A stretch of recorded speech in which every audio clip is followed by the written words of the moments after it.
नमस्कार, मैं सुजल दवे। झूठ दुनिया में चुनौती बनकर उभर आया है। झूठ का कुआं रोज बरोज व्हाट्सएप यूनिवर्सिटी गहरा कर रही है। ये कुआं इतना गहरा हो गया है कि आप चाहे तो भी बाहर नहीं आ सकते। ज्यादातर देखा गया है कि आपको इस कुएं में आपके रिश्तेदार ही ढकेलते हैं, आपको ऐसे मैसेज भेजते हैं जिसकी पुष्टि नहीं हुई होती है, और आप पापा मम्मी का मैसेज समझकर आगे भेज के झूठ फैलाने के चाहे अनचाहे हिस्सा बन जाते हैं। अब ये कुआं रोज बरोज और गहरा हो रहा है, और चिंता का विषय यह है कि इस कुएं में रोज गिरने वालों की संख्या बढ़ रही है। हमारे पास ऐसी कोई व्यवस्था नहीं है कि हम झूठ को पकड़ सके। सरकार पर आप नजरें टिका सकते हैं, पर कोई फायदा नहीं, क्योंकि ज्यादातर झूठ सिस्टम ही पैदा करता है और आप तक पहुंचाता है। इन परिस्थिति में मीडिया एक सहारा होती है, पर मुख्य धारा का मीडिया, खास करके भारत का, इस विषय में गंभीर नहीं है। झूठ में सच क्या है या सच में झूठ क्या है, ये खोज करके लोगों तक पहुंचाने की जिम्मेदारी मीडिया की है, पर मीडिया अपनी जिम्मेदारी से दूर हो चुका है। बिना तथ्यों के बयानों को छापा जा रहा है। छापा ही क्यों, दिखाया जा रहा है। ये झूठ का आखिरी पड़ाव है। बाद में झूठ को सच मान लिया जाता है। ज्यादातर झूठ जाति, धर्म, राजनीति और इतिहास को बदलने या उस अनुकूल तस्वीर बनाने के लिए बनाए जाते हैं। आप तक पहुंचाए भी जाते हैं।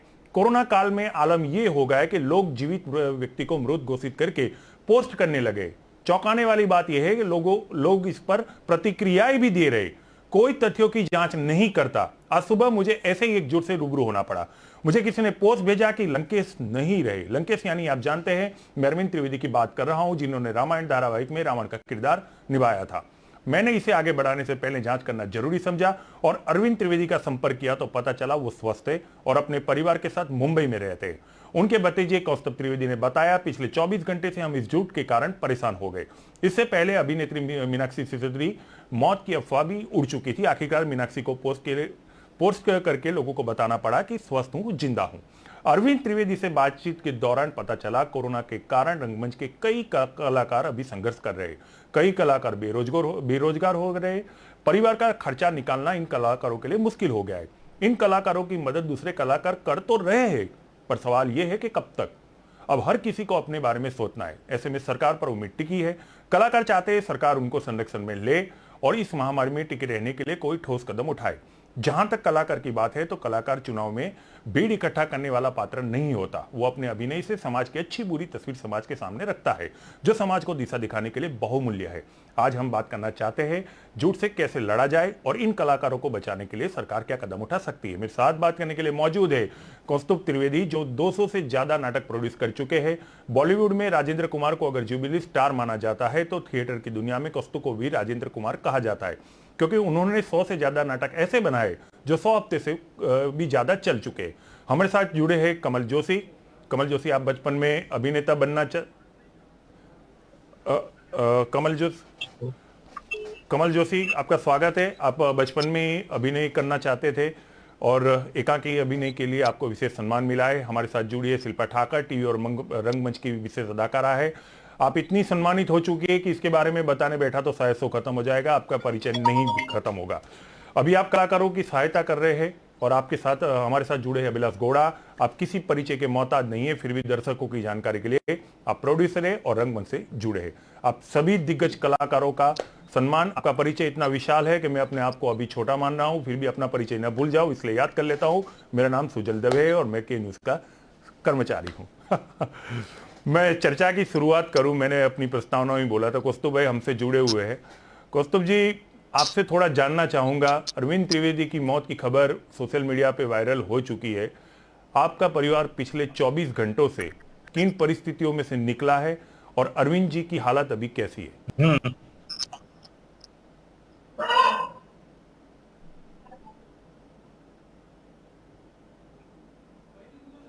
अरविंद जी की हालत पहले तो बता दूं कि बहुत ही अच्छी है जी। उनके हिसाब से he is very good, he is doing well, there is no problem at all. अब रही बात परेशानी की, तो थोड़ी आवाज में प्रॉब्लम आ रही है इनकी। हाँ हाँ, दिक्कत आ रही है। कल सुबह से लेकर आज तक हाँ जितना हो सकेगा हम लोग बहुत सारे परेशान थे। अब आ रही है? हेलो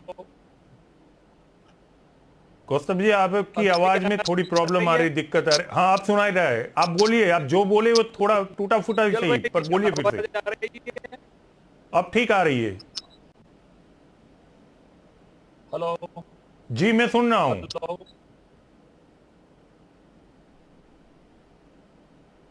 हेलो मैं सुन रहा हूं। चल भाई, आवाज आ रही है? जी, बिल्कुल आ रही है, बिल्कुल आ रही है, आप बोलिए। अरविंद जी के आप भतीजे हैं, आप बोलिए, उनके बारे में जानने के लिए हमारे दर्शक आ बेकरार रही है। है? मुझे आपकी आवाज आ रही है, मेरी आवाज आप तक पहुंच रही है? हेलो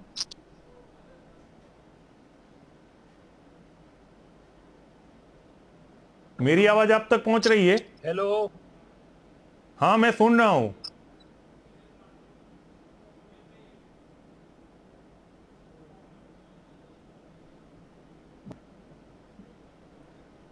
कौस्तभ जी, आप कनेक्शन कट रहा है ऐसा लग रहा हाँ है। हाँ, आपका कनेक्शन थोड़ा वीक है, आप दोबारा जुड़ने की कोशिश कीजिए। तब तक और भी सम्मानित लोग हैं, उनसे मैं थोड़ा मुखरू हो जाऊं। कमल, मैं आपसे थोड़ा जानना चाहूंगा, अभिनय बचपन में ही मैंने देखा था कि अभिनय की तलब आप में गजब की थी। हालांकि अभी आप प्रोफेसर है, फिर भी अभिनय को नहीं छोड़ा। आप बनना चाहते थे अभिनेता, बन गए। अभिनेता के साथ साथ आप लेखक भी बन गए। जी जी जी जी जी, कमल मैं आ रहा हूं, रुकिए। से हालत बहुत अच्छी है। बिल्कुल। अच्छा, एक पोस्ट जो सोशल मीडिया पे उनकी वायरल हुआ था। उम्र के हिसाब से उनकी ठीक है, मैं जितना हेल्थ सुन पाया हूं अपने दर्शकों को अच्छी बता लूं, है, अरविंद जी बहुत ही, उनकी हालत कोई काफी ठीक है, वो स्वस्थ है, ठीक है। प्रॉब्लम नहीं है। हाँ, मैं दोबारा आपसे जुड़ता हूं, मैं दोबारा जुड़ता हूं, मेरे सहयोगी आपको दोबारा जोड़ देंगे। इनकी सहायता कीजिए, कौस्तभ जी की सहायता कीजिए, तब तक मैं थोड़ा कमल से रूबरू हो जाऊं। अभिलाष जी भी बैठे हैं। कमल, तो आपसे मैं जानना चाहता था कि कोरोना काल की जो अवधि हमने पूरी की, कैसे कटा और किन दिक्कतों का आप लोगों ने सामना किया? देखिए सुनील, बात ऐसी है कि जी। जहां तक एस्टेब्लिश्ड एक्टर डायरेक्टर्स है या राइटर्स है, हम्म। उनको उतनी तकलीफ नहीं हुई है इस कोरोना काल में, जितना कि जो लोग बैकस्टेज करते हैं, जो प्रोडक्शन करते हैं, जो लोग हम्म। लाइट्स और साउंड म्यूजिक में इन्वॉल्व है, उन लोगों को काफी दिक्कत का सामना करना पड़ा है इस पूरे एक साल के दरमियान। क्योंकि ये काफी लंबा समय है। ऐसा लगता था पहले शुरू में कि अब ये लॉकडाउन खुल जाएगा, फिर day to day life as it is हो जाएगी, लेकिन ऐसा हो नहीं पाया। तो एक लंबा इंतजार करना पड़ा है रंगकर्मियों को, जो रंगमंच से जुड़े हुए लोग हैं, जो बैकस्टेज वगैरह करते हैं उनको। तो मैं ये कहना चाहूंगा कि उनकी परिस्थिति अगर देखी जाए तो वो काफी चिंताजनक है। अभिलाष जी, कमल ने जो जिक्र किया है, एक नाटक बनता है या कोई फिल्म बनती है तो दर्शक तो ज्यादातर पर्दे पे जो किरदार आते हैं उनकी है फिल्म है ऐसा मान के देख लेते हैं, एंजॉय कर लेते हैं। हकीकत में उस फिल्म को या नाटक को दर्शक तक लाने के लिए कई लोग जुड़े होते हैं, जिनको आप बैकस्टेज कहते हैं। वो दर्शक ना उन्हें जानता है, ना कभी उनका नाम भी कभी बाहर आता है। ज्यादातर लोग ऐसे हैं। तो उनकी जो आय होती है वो रंगमंच पे किरदार निभाने वाले जो कलाकार होते हैं उनसे कम भी होती है। कोरोना काल में आपके पास ऐसे कोई मामले आए क्या कि उनको दिक्कत का सामना करना पड़ा हो? मैं फर्स्ट लॉकडाउन की बात करूं जी। जो लास्ट ईयर था। हम्म। जैसे ही लॉकडाउन अनाउंस हुआ आदरणीय प्रधानमंत्री की ओर से, हम्म। तभी मैंने डिसीजन लिया। मैंने देखा कि जो लोग बैकस्टेज में या तो बैक कैमरा काम कर रहे हैं, उसकी हालत बहुत ही खराब हो जाने वाली है। क्योंकि ये लोग डेली अमाउंट पे डिपेंड रहते हैं, अपना डेली वेजेस पे वो लोग डिपेंड है। शूटिंग बंद हुए, स्टेज शोज बंद हो चुके थे। उस समय हम लोगों ने सोशल मीडिया के जरिए एक टैल नाकी, और वो टैल के जरिए ना केवल हिंदुस्तान से, हिंदुस्तान की बाहर से भी हमें सपोर्ट मिला।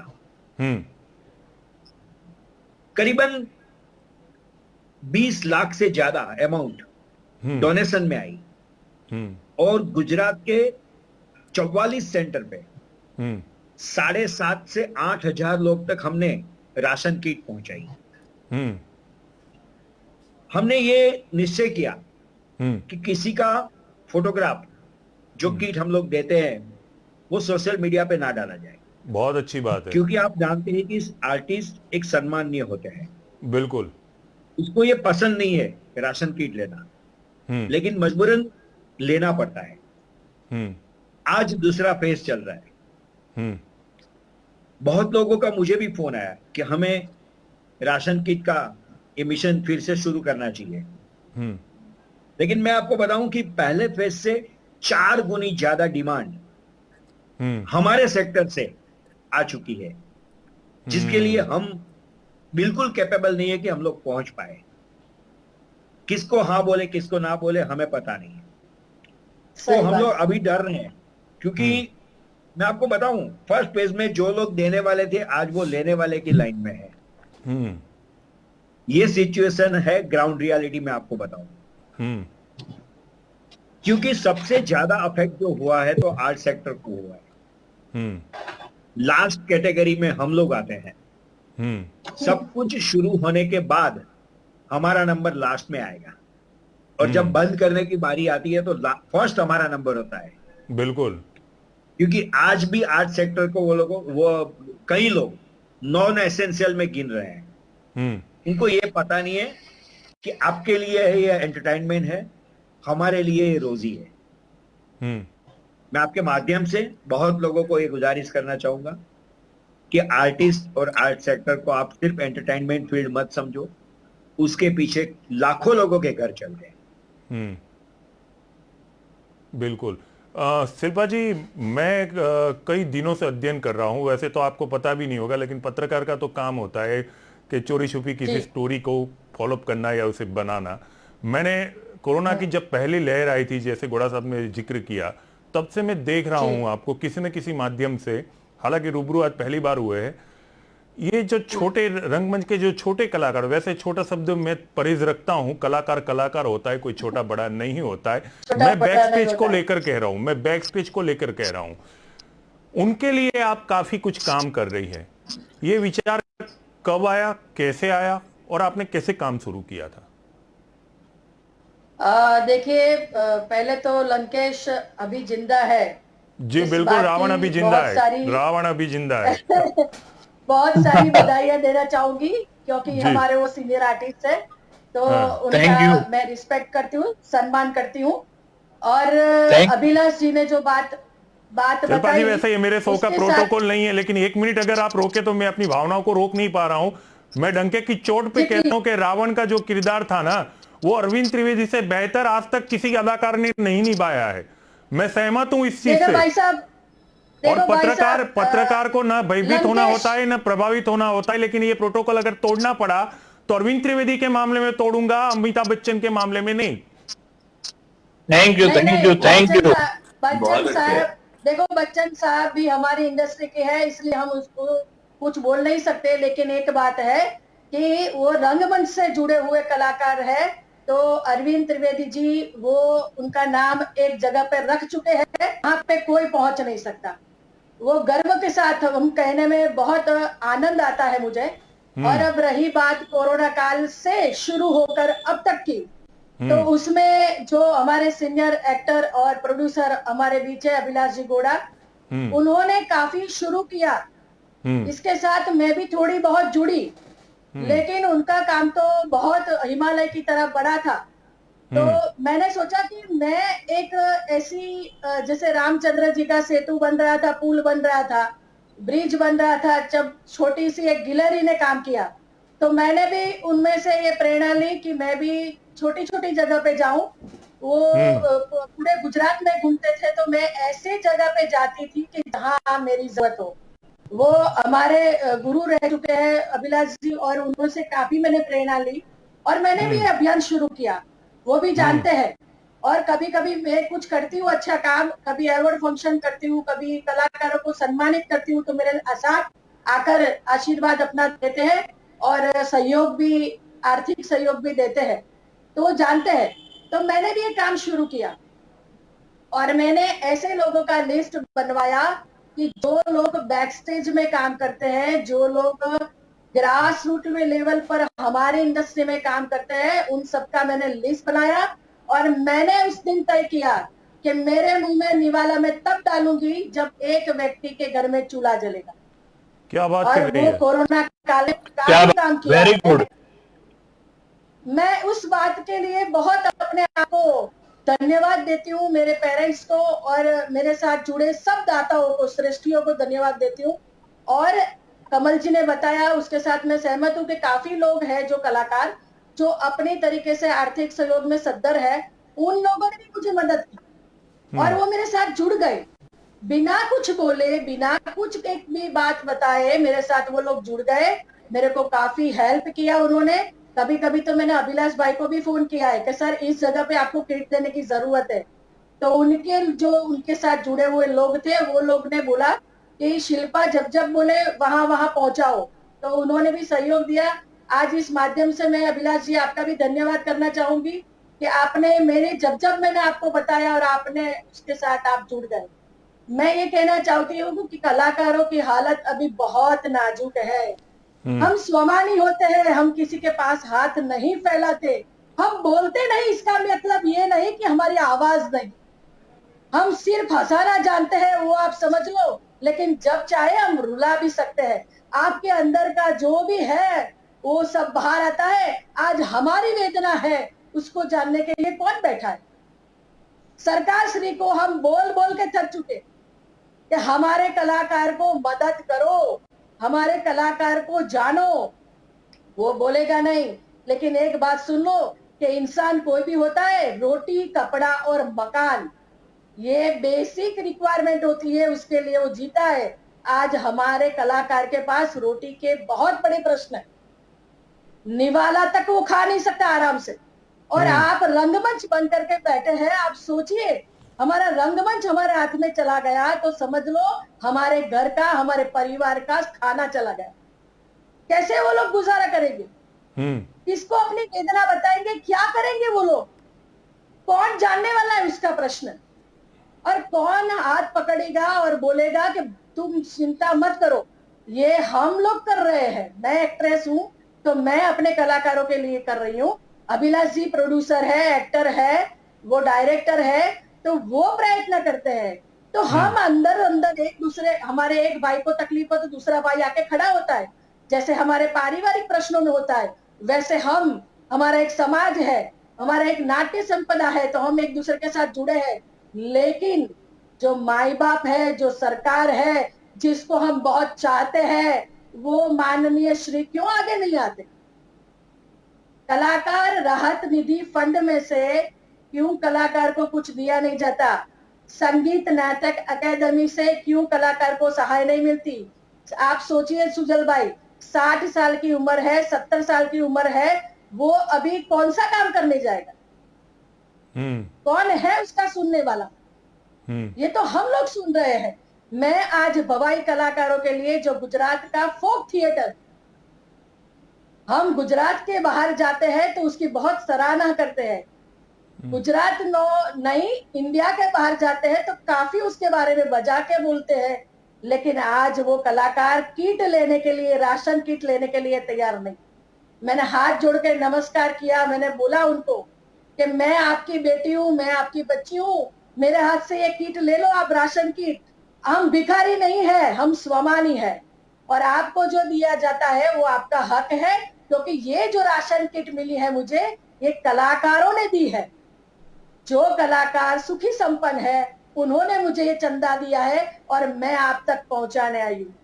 कोरोना काल में अहमदाबाद में बहुत सारी तकलीफ है, आप समझ रहे हो। ऑक्सीजन की तकलीफ है, बेड नहीं मिल रहे हैं। ऐसी तकलीफ में मेरे घर में भी बुजुर्ग है, फिर भी मैं इतना सब बांध के, जैसे अभिलाष भाई जाते थे पहले कोरोना काल के दरमियान, वो भी ऐसे रिस्क उठा के जाते थे। भगवान ही है उनके साथ, उनको कुछ नहीं हुआ, उनकी टीम को कुछ नहीं हुआ। लेकिन आप सोचो कि मैं इतना रिस्क उठा के जाती हूँ, अगर मुझे कुछ हो जाएगा तो मेरा परिवार मेरे से बिछड़ जाएगा। लेकिन फिर भी ये हिम्मत करके हम लोग जाते हैं। क्यों जाते हैं? क्योंकि हमारा भाई मुसीबत में है। मैं ये कहना चाहती हूँ सरकार श्री से कि कब आपकी आंख खुलेगी? 1 साल हो गया, हम पिछड़ी जाति के हैं क्या? हमको क्यों ऐसा समझा जाता है? हमारे लिए आप क्यों कुछ सोचते नहीं है? ये तो हमारे अभिलाष भाई ने सोचा, ये तो हमारा कमल भाई सोच रहा है, ये तो हमारे कौस्तुभ भाई सोच रहे हैं, या शिल्पा ठाकर या सुजल दवे सोच रहे हैं। क्यों हम आप पे कुछ नहीं लगते? सबके रोजगार, धंधा रोजगार शुरू हो गए हैं, सब थोड़ा थोड़ा सर्वाइवल हो रहे हैं। हमारा तो थिएटर बंद है, हम क्या करें? चलिए, आप काफी मैं बहुत आक्रोश में कुछ हैं। बोलना 2 चाहती मिनट। हूँ। मैं बहुत दुखी हूँ। नहीं, दुखी हूँ, मैं दूसरे राउंड आक्रोश भी में है, दूसरे राउंड दुख भी है, में लेकिन मैं अच्छा मैं पीड़ा आप, समझता हूँ, आपकी दूसरे- पीड़ा मैं समझता हूँ, लेकिन और जी, भी जी, लोग जी, हैं। थोड़ा पूरी घटना पे अपनी प्रतिक्रिया सबकी लेनी जरूरी है। अभी मेरे ख्याल से नहीं, कौस्तुभ भाई प्लीज। की कौस्तुभ भाई की आवाज ठीक हो रही है, सिग्नल उनका ठीक हो गया है। मैं जान लूं, कौस्तुभ भाई, एक सोशल मीडिया पे पोस्ट चला था अरविंद त्रिवेदी को लेकर कि वो अब इस दुनिया में नहीं रहे। हम लोगों तक पहुंचा उससे पहले आप तक पहुंच ही गया होगा, तो मैं समझ रहा हूं आप लोगों की क्या पीड़ा होगी, क्योंकि आप उनके भतीजे हैं और वो स्वस्थ हालत में अपने बेड पे बैठे हुए वो पोस्ट पढ़ रहे थे। आपने वो नजारा देखा होगा। ये पूरी घटना कैसे हुई ये बताइए। और अरविंद जी के स्वास्थ्य को लेकर सारे दर्शक जानना चाहते हैं, आप उनके परिवार के सदस्य हैं इसलिए कह रहा हूं, आप बताइए उनके बारे में। जरूर। Thank you. पहले तो सुजल भाई चर्चा जगाई। हकीकत ऐसा है, लास्ट ईयर इसी दिन को एक न्यूज था। तभी क्या था कि रावण का मृत्यु हुआ था, सीरियल में मृत्यु हुआ था, तो लोगों ने लिखा अरविंद त्रिवेदी मर गए। वही न्यूज रिपीट हुआ, यही डेट को, सेम डेट को रिपीट हुआ। हाँ, I think that must be memory from Facebook, ऐसा मुझे लग रहा है, but I am not sure. हाँ, बिल्कुल उनकी हालत बिल्कुल अच्छी है, मिजाज है, उनकी उम्र के लिहाज से उनकी हालत सही में अच्छी है। इन ये 2 दिनों में मुझे 200 से फोन आए हैं। बहुत सारे मित्रों ने कहा कि आप तुम ऐसा करो वैसा करो, पर ऐसा नहीं कि हर तीसरे दिन किसी की खबर छाप ही देते गलत। मीनाक्षी सिंह मर गई, या दिलीप कुमार मर गए, या मर गए इन लोग।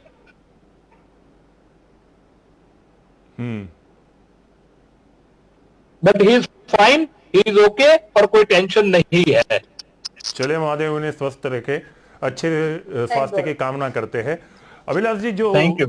शिल्पा जी की पीड़ा है, काफी आक्रोश है, और आप ही जो कलाकार हैं उन लोगों की सहायता करते हैं। मैं पहले लॉकडाउन के पहले चरण से ही बात कर रहा हूं, किन प्रकार के लोग आपको मिले जो आपके बैक स्टेज में होते हैं? एक्चुअली क्या होता है कि जो डायरेक्टर होता है, प्रोड्यूसर होता है, उसका परिवार बैक स्टेज में जो काम करता है वो होता है, ना कि वो रंगमंच के कलाकार। उसे पता है वो जो बैक स्टेज का जो कलाकार होता है, उसका जो सहायक होता है, सहयोगी होता है, यही उसकी जान होती है, उसकी स्ट्रेंथ होती है। तो स्वाभाविक रूप से आप सहायता करने के लिए निकल पड़े। लेकिन किन किन परिस्थितियों में उन परिवारों को आपने पाया? शिल्पा ने जो बात कही वो सत्य है। हाँ, लेकिन उसके अगर दूसरी बाजू देखने जाओ, हाँ, तो सरकार की भी एक मर्यादा है। सरकार कोई भी फंड अगर बांटना है तो ऐसे नहीं बांट सकते हैं, उसके लिए कुछ सिस्टम जनरेट करनी पड़ती है। आज सिचुएशन ऐसी है कि गवर्नमेंट के पास एक ही प्रायोरिटी है, कोरोना का मरीज को सहाय पहुंचाना। उसके लिए हॉस्पिटल बनाओ, उसके लिए ऑक्सीजन के अरेंजमेंट करो, उसके लिए एडिशनल डॉक्टर्स के अरेंजमेंट करो, पैरामेडिकल स्टाफ की अरेंजमेंट करो। ये जो सब खर्च आ रहे हैं वो गवर्नमेंट के एंगल से देखने जाओ तो अनप्लान बजट जिसको बोलते हैं, जिसको बजट में नहीं लिया गया है, ऐसे खर्च आ रहे हैं। ये समय पे अगर आर्ट सेक्टर की मैं बात करने जाऊं तो हालत बहुत ही मतलब खराब हालत है। ग्राउंड लेवल पे की बात करूं तो ना सिर्फ अहमदाबाद की, गुजरात के कोने कोने में आर्टिस्ट के रिलेटेड जितने भी लोग हैं, साउंड सिस्टम वाले हैं, लाइट्स वाले हैं, सेट्स वाले हैं, स्पॉट बॉय से, उन सबकी हालत खराब है, जो मैंने पहले बताया कि वो डेली इनकम पे डिपेंड है। ऐसे में मैं मानता हूं कि सरकार अपने समय पे मदद करेगी तब की बात है। आज ऐसे सीनियर प्रोड्यूसर से, सीनियर प्रोडक्शन हाउसेस है जो कैपेबल है, मतलब उन लोगों को आगे आना चाहिए और कम से कम खुद की टीम को 1 साल तक संभालने की जिम्मेदारी लेनी चाहिए। अगर ऐसा होगा, मेरे हिसाब से भारत में ऐसे काफी सारे प्रोडक्शन हाउसेस है, काफी सारे कैपेबल प्रोड्यूसर्स है जिसको ऐसी तकलीफ नहीं है और किसी को भी लाखों की डिमांड नहीं है। 2 टाइम की रोटी की बात है। 2 टाइम की रोटी की जिम्मेदारी ऐसे बड़े प्रोडक्शन हाउस या तो प्रोड्यूसर्स उठा लेंगे तो ये समय भी कट जाएगा। जाने वाला है समय, अच्छा समय आने वाला है, लेकिन ये खराब समय में अपनी जिम्मेदारी है अपने परिवार को हम खुद संभालें। देखिए, आपका विचार बहुत अच्छा है और आपका सुझाव भी वाकई बहुत अच्छा है, लेकिन क्या आप ऐसा मानते हैं कि हर प्रोडक्शन हाउस इस आपकी विचारधारा से सहमत होकर उसके पास जितने भी बैक स्टेज का सुजल भाई, आर्टिस्ट मैं है? मानता नहीं हूं, मुझे भरोसा है और काफी लोगों ने किया भी है जी। मैं आप एक प्रोटोकॉल है, मैं तो किसी का नाम नहीं बोलना चाहता हूं, लेकिन काफी प्रोड्यूसर, काफी आर्टिस्ट ऐसे हैं तो बहुत अच्छी बात है। जिसने फ्रंट लाइन में आके ये हेल्प किया है। मुंबई में भी हमारे कौस्तुभ भाई जानते हैं, बहुत सारे लोगों ने, जिसमें कौस्तुभ भाई खुद भी इन्वॉल्व है, जो लोगों ने, काफी लोगों की, मतलब एक प्रोड्यूसर ने अपनी टीम की जिम्मेदारी ली है। बॉम्बे में तो फर्स्ट लॉकडाउन से ये हुआ है। गुजरात में भी काफी ऐसे सीनियर आर्टिस्ट, सीनियर प्रोड्यूसर है जिसने ये किया है। और जो लोग कैपेबल है, आज तक कुछ नहीं किया, वो इनके मतलब आगे आने की तैयारी हो चुकी है। वो आएंगे, जरूर आएंगे, क्योंकि अपना काम संभालना है, अपनी टीम को संभालना है, वो हमारा दायित्व है। ठीक है, अब मैं कमल के पास जाना चाहूंगा। कमल, आपने इसकी मर्यादा का डिबेट की रखी, इसके लिए धन्यवाद, क्योंकि वो घोड़ा साहब जब बोल रहे थे, आप भी उस वक्त बोलने वाले थे, आप चुप हो गए। यही होता है कि सीनियर का सम्मान किया जाए। आपसे आज ये भी सीख लिया। आप कुछ जिक्र कर रहे थे कमल जी। जैसे अभिलाष भाई ने कहा कि हर एक प्रोड्यूसर सिर्फ अपनी टीम का ही ध्यान रखे तो ये प्रॉब्लम काफी हद तक सॉर्ट आउट हो सकता है। लेकिन मेरा मानना है कि इसमें सरकार की चाहे कुछ भी लिमिटेशंस हो, लेकिन उसके बारे में सोचा जाना चाहिए। क्योंकि क्या होता है कि जैसे शिल्पा ने भी बताया कि कलाकार जो है ना, स्वाभिमानी होता है, तो उसको ये रिस्पेक्ट भी चाहिए कि यार हमारी सरकार जिसको हमने बिठाया है, वो सरकार हमारे बारे में एटलीस्ट सोचे। तो ये इनको रिकॉग्निशन मिलना चाहिए कि हम आपके लिए सोच रहे हैं। ये हमारी जिम्मेदारी है एज अ प्रोड्यूसर डायरेक्टर। मैं अपनी टीम को संभाल लूंगा, अभिलाष भाई अपनी टीम को संभाल लेंगे, कौस्तुभ भाई अपनी टीम को संभाल लेंगे, लेकिन सरकार का भी कुछ दायित्व बनता है। तो ऐसी कुछ सुविधा होनी चाहिए कि मिनिमम वेजेस, कुछ भी एक मिनिमम अमाउंट सपोर्ट सिस्टम के लिए सरकार की तरफ से उनको मुहैया करनी चाहिए। हर एक डिस्ट्रिक्ट में आपके कलेक्टर रहते हैं, तो कुछ ऐसी सिस्टम बनाई जाए कि आर्टिस्ट कार्ड लेके या एसोसिएशन का अगर मेंबर है तो, या फिर रेप्यूटेड डायरेक्टर या प्रोड्यूसर के जिनके साथ ये लोग काम करते हैं, उनका लेटर लेके अगर वो जाए तो उन्हें वहां से वो कुछ सपोर्ट मिलना चाहिए। ऐसी कुछ सुविधाएं सरकार की तरफ से होनी चाहिए, ये मैं मानता हूं। लेकिन ये बहुत अच्छी बात है, हम लोग काम कर रहे हैं, सब लोग, हर एक लोग जो रंगमंच से जुड़े हैं वो अपनी टीम की सुविधा देखने का प्रयत्न करते हैं। लेकिन जैसे एक सेंटेंस बोला था अभिलाष भाई ने कि पिछले लॉकडाउन में जो लोग देने वाले थे, आज वो मांगने वाले की लाइन में लग गए। अब समझिए कि परिस्थिति कितनी गंभीर हो चुकी है। तो इस बारे में भी सोचा जाना चाहिए कि कब तक कोई ये सपोर्ट करेगा। और ये कोरोना इतना जल्दी जाने वाला नहीं है। ये सिचुएशन मुझे नहीं लगता है कि बहुत जल्दी नॉर्मलाइज हो जाएगी। तो हो सकता है कि 1 साल और एक्सटेंड हो जाए। तो उस समय को ध्यान में रखते हुए कुछ सेटअप ऐसा परमानेंट होना चाहिए सरकार की तरफ से भी। चलिए ठीक है, कौस्तुभ भाई है तो थोड़ा उनसे भी मुंबई का हालचाल जान लेते हैं। मैं बीच में जी बोल लीजिए। कमल ने बहुत अच्छी बात की, लेकिन सबसे ताज्जुब बात यह है कि आज गुजरात गवर्नमेंट के पास डेटा तक नहीं है कितने आर्टिस्ट गुजरात में है या टेक्नीशियन गुजरात में है। जब तक उनके पास सही डेटा नहीं है वो चाहे तो भी हेल्प नहीं कर सकती है। आज हमारी आज हम लोग दुखी होके बोल रहे हैं कि डेटा सरकार के पास नहीं है। हो सकता है कि कमल त्रिवेदी ने इतना काम किया लेकिन सरकार की बुक में आपका नाम नहीं भी हो सकता है। हाँ सही है। अभिलाष तो जी, जो मैं तो समझता डायरेक्टर प्रोड्यूसर्स है जी, डायरेक्टर प्रोड्यूसर्स रेप्यूटेड है, उनका लेटर भी ऑथराइजेशन लेटर को एक्सेप्ट करना चाहिए कि भाई ये हमारे साथ काम कर चुके हैं या ये फील्ड में काम करते इतने सालों से, कुछ ऐसा, क्योंकि ये समय बहुत खराब है। अभिलाष जी आपने तो एक बात और जोड़ दी। मैं तो आज तक यूं ही समझता था कि हमारे पास ऑक्सीजन नहीं है, हमारे पास बेड नहीं है, हमारे पास रेमडेसिविर नहीं है। आज पता चला कि हमारे पास तो डेटा भी नहीं है। बिल्कुल नहीं। शायद इसी को विकास मॉडल कहा जाता होगा। खैर कोई बात नहीं, ये बीच बेनकाब हुआ है और भी कुछ बहुत कुछ होगा।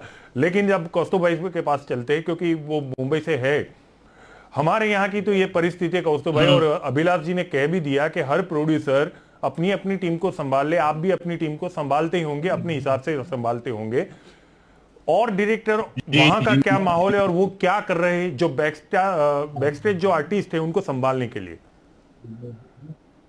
जैसे अभिलाष जी ने कहा हाँ कि सब अपने अपने टीम को संभाल लो। हकीकत में ऐसा है कि सबने मिलकर सबको संभाला है। इस लॉकडाउन में जैसे अभिलाष जी ने कहा 21 लाख रुपया हमारे मरा, हमने डायरेक्ट किट नहीं दिया क्योंकि कोई कहता है कोई कहाँ रहता है, तो हमने सबके अकाउंट में जमा किए। सबके अकाउंट में एक डिसाइड किया कि जमा करें। एक महीने में एक बार, दूसरे महीने में दूसरी बार, तीसरे महीने में तीसरी बार, ऐसा इंस्टॉलमेंट में हमने पैसे जमा किए उनके अकाउंट में। अकाउंट में होते रहे। अभिलाष जी ने तब भी कहा था कि ये डेटा नहीं है अपने पास, क्या करे, तो तभी हमने सोचा कि अपने अपने कलाकार जो है उनको पहले संभालो, बाकी के सबको साथ में मिलकर संभाला। एंड एवरीबॉडी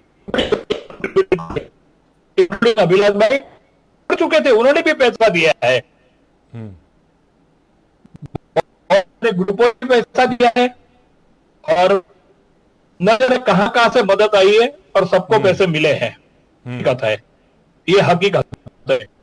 हमने काफी लोगों को ने कहा ना कि फर्स्ट लॉकडाउन में 20-21 लाख है कि हमारे पास भी उतने ही पैसे जमा हुए थे, हमने संभाले। लेकिन डेटा नहीं, वो बात से सहमत हूं। लेकिन एक बात और है,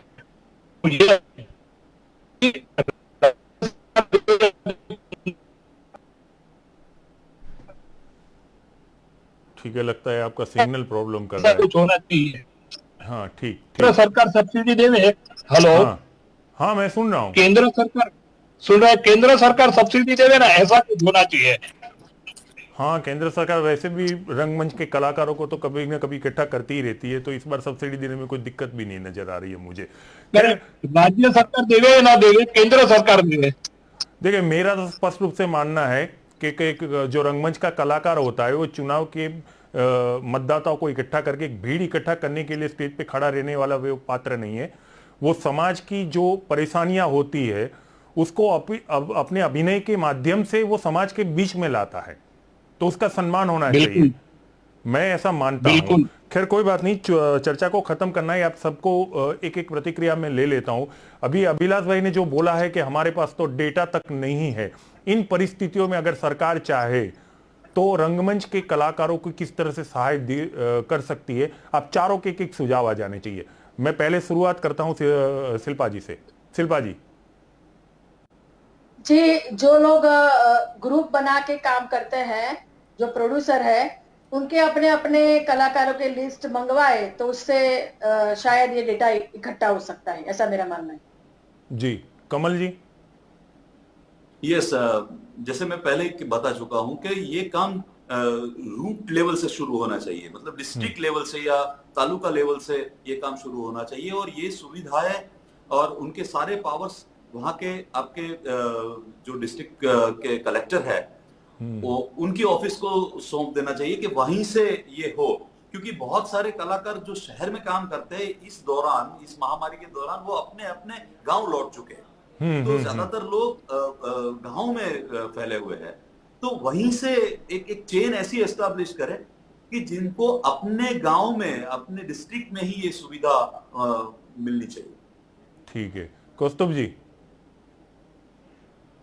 हाँ आप कहा, कमल जी ने पहले कहा कि लेटर, अगर रेप्यूटेड आदमी का कोई लेटर भी होगा बैनर का तो उनको भी देना चाहिए। यस। जो कमल जी की बात से मैं सहमत हूं कि कलाकार को, भाई मैं ये जानता हूं इनको, इसने बैकस्टेज किया है, भले मेरे नाटक में नहीं किया और कहीं किया है लेकिन किया है, तो उनको जरूर से मदद करनी चाहिए और उनका लेटर अप्रूव होना चाहिए।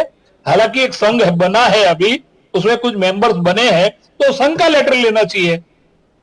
बिल्कुल, इससे सहाय हो सकती है। अभिलाष जी। मैं 10 सेकंड ज्यादा लूंगा इसमें। अरे 15 ले लीजिए। हाँ, लास्ट जो लॉकडाउन था तभी केंद्र सरकार ने एक्टिविटी शुरू कर दी है। केंद्र सरकार का 4 जोन में एक आर्ट सेक्टर डिवाइड किया हुआ है, जिसमें वेस्ट जोन कल्चरल एक्टिविटी के अंडर हम गुजरात के कलाकार आते हैं। वेस्ट जोन कल्चरल एक्टिविटी ने डेटा कलेक्शन का काम ऑलरेडी शुरू कर दिया है। हर राज्य के सांस्कृतिक विभाग को उसने सूचना दी है कि अपने राज्य का डेटा हम तक पहुंचाया जाए। जो हिसाब से अपने राज्य के सांस्कृतिक विभाग ने हर डिस्ट्रिक्ट के डीएसओ, मतलब डिस्ट्रिक्ट स्पोर्ट्स ऑफिसर जिसको बोलते हैं, उसको डेटा कलेक्शन की जिम्मेदारी दे दी है। वो काम शुरू हो चुका है। लेकिन मेरे हिसाब से ऑल इंडिया का सही डेटा कलेक्शन होने में कम से कम 2 साल का टाइम चाहिए। 2 साल के बाद ये सही डेटा कलेक्ट हो पाएगा। Thank you. नहीं, आप थैंक यू कह के चर्चा को खत्म ना करें, लेकिन अगर 2 साल का वक्त तो कलाकारों के पास नहीं है, वो ऐसा कोई सुझाव दीजिए जो 1 महीने में काम खत्म हो जाए। मैं आपको सही बताऊं तो क्राइटेरिया जो है हाँ। डेटा में, मतलब कौन आर्टिस्ट, नियम जटिल है। सर एक बात बताइए, हाँ। जो अपने हाथ में मोबाइल लेके टिकटॉक पे गाना बोलता है उसको आप आर्टिस्ट बोलेंगे? नहीं। जो वो अपने आप को बोलते हैं। जो आदमी हर रोज एक वीडियो बना के व्हाट्सएप पे छोड़ता है, इसको आप आर्टिस्ट बोलेंगे? बिल्कुल। सबसे इसलिए पहले कमल तो का सुझाव महत्वपूर्ण क्राइटेरिया है। जनरेट करना पड़ेगा। आर्टिस्ट किसको बोल सकते हैं, मिनिमम क्वालिफिकेशन जिसको बोलते हैं, आज तक वो ही क्लियर नहीं हुआ। डेटा की बात तो छोड़ो। क्या बात है। पर यहाँ पर वो कमल का सुझाव हमें ले लेना चाहिए कि रेप्यूटेड डायरेक्टर प्रोड्यूसर है वो ऑथोराइज पर्सन बन जाए और वो नोटिंग करके देगा। सर यही मैं रोकना चाहूंगा। डेप्यूटेड डायरेक्टर आप किसको बोलेंगे? मैं तो आप ही को मानता हूँ। आप स्पीलबर्ग को तो जानता नहीं। सरकार नहीं मानती है। स्पीलबर्ग से मेरी कोई पहचान नहीं है। नहीं अभिलाष, आप जिसको रेप्यूटेड बोलते हैं सरकार उसको नहीं मानती है। चलिए, आखिरी मिनटों में ही चर्चा शुरू हो गई। खैर कोई बात नहीं, कमल 1 मिनट दे सकता हूं। यस, रेप्यूटेड डायरेक्टर प्रोड्यूसर, हर एक डिस्ट्रिक्ट के डीएसओ इन लोगों को, बहुत सारे लोगों को आइडेंटिफाई करे। बेटर है कि अपने डिस्ट्रिक्ट में हर एक जगह पे रेप्यूटेड डायरेक्टर को फाइंड आउट करना मेरे ख्याल से बहुत इजी होगा। जो जिसने कुछ नोटेबल काम किया है, नोटिसेबल काम किया हुआ है, जो लोग मानते हैं कि भाई ये लोग थिएटर से जुड़े हुए लोग हैं, उसे ही रेप्यूटेड डायरेक्टर प्रोड्यूसर बोलना चाहिए, मुझे ऐसा लग रहा है। चलिए आप सभी का धन्यवाद। शिल्पा जी आप आई, कमल जी आप आए, अभिलाष जी आप आए, और खास तौर पे मुंबई से जुड़े हमारे कौस्तुभ त्रिवेदी, आपका भी सिर्फ धन्यवाद। अरविंद जी की तो सेहत बहुत अच्छी है, जानकर बहुत अच्छा लग रहा है। यकीन मानिए हम उनके अच्छे स्वास्थ्य की कामना करते हैं और आप लोगों ने चर्चा में हिस्सा लिया, इसलिए आपका बहुत बहुत धन्यवाद। बहुत बहुत धन्यवाद। तो दोस्तों ये थी चर्चा रंगमंच के कलाकारों की दशा के ऊपर। सरकार को जो भी नियम बना है वो काफी जटिल है और सरकारों को नियम थोड़े कमजोर करने चाहिए ताकि रंगमंच के कलाकारों को ज्यादा से ज्यादा और जल्द से जल्द मदद पहुंचाई जाए, क्योंकि यही एक ऐसा सेगमेंट है जो विचार में से छूट गया है। बंद सबसे पहले हुआ है और शुरू सबसे आखिर में होने वाला है। तब रंगमंच से जुड़े और खास करके बैक स्टेज पे काम कर रहे जो भी कलाकार हैं उनकी स्थिति बड़ी दयनीय है। उम्मीद करता हूं कि सरकार इस बारे में जरूर सोचेगी और जो भी सोचे अच्छा सोचे। चर्चा को यही विराम देता हूं, फिर से ऐसी एक विषय को लेकर आपके सामने आएंगे। नमस्कार।